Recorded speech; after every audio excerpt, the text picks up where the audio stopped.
Hi everyone, welcome to another vlog.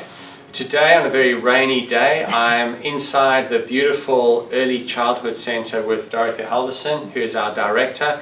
It really is a remarkable place and has seen such a transformation just even in this year. Dorothy, tell us a little bit about what is happening and what excites you about working in this environment. Sure. Over the summer, the building was renovated, which has been probably 50 years since that's been done. So very much brought up into the 21st century. Beautiful windows to see outside, beautiful lighting, natural lighting coming in.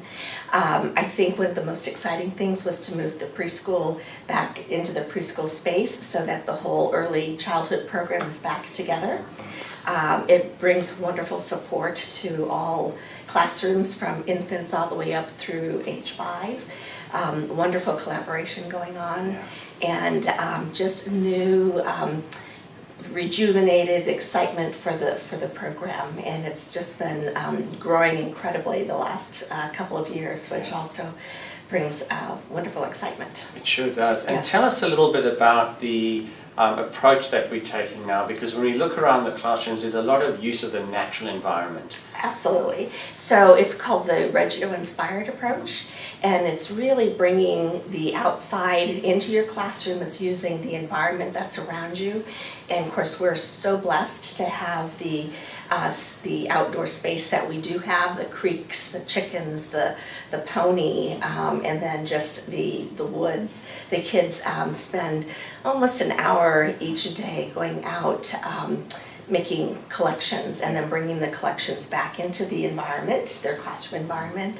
and then using those collections to sort and paint and draw and write about. Yeah. And it's having the children go so much more deeply with their thinking.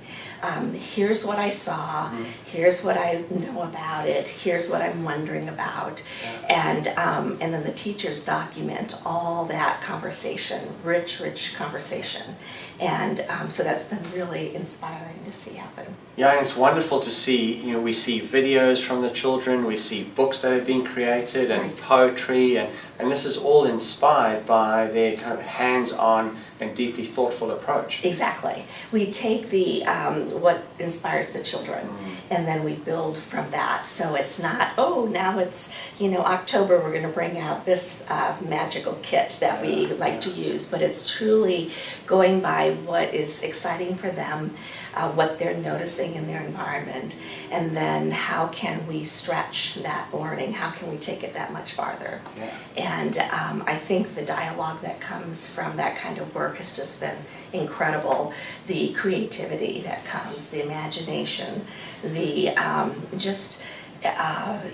learning how to ask questions. They haven't been asked a lot of questions in the past or formulate their own questions, and so that's a new skill for them. So it's exciting to see. It is, and these are wonderful skills that we're actually seeing being developed all the way through the school. So when you have a conversation with someone in the upper school, the middle school, teachers are also talking about how do we get students to think more critically, how do we get them to wonder, how do we get them to connect with their real world environment, and it's happening right here in the early years of education. Exactly, yeah. And the teachers are practicing those same skills. It's a little different to think, oh, what am I going to do tomorrow? Because you're going by the children's interest. I don't know a whole lot about spiders. I have to figure that out too. What am I wondering about? Where am I going to find my resources? And they're learning to use each other as resources, which has been a wonderful collaborative work going on.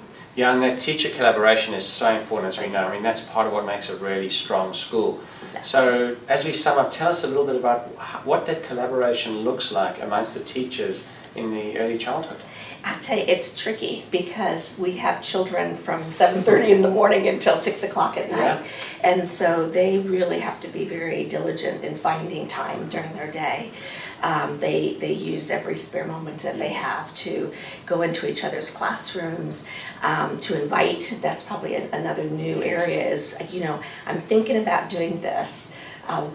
Tell me, does this make sense to you? Do you understand what I'm trying to do? What do you think about it? How have I displayed it clearly? And so they really have to find every moment in their day to see if they can pull somebody in, tell me your thoughts about this. And then we do meet twice a week after school. We have about an hour and a half, 2 hours of professional development time together that, again, it's kind of a juggle to get everybody there, but we make it work.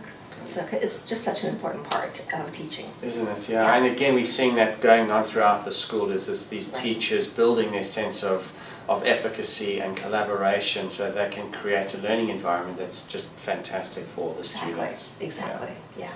Well, I hope you've got some sense of the wonderful work that is happening in the early childhood. It really is a remarkable place to come and visit. Pop your head in, you'll be astounded at the creativity, the thoughtfulness, and definitely that sense of love for the students and a real sense of teamwork to make this an even better place than it is today, and that's quite something.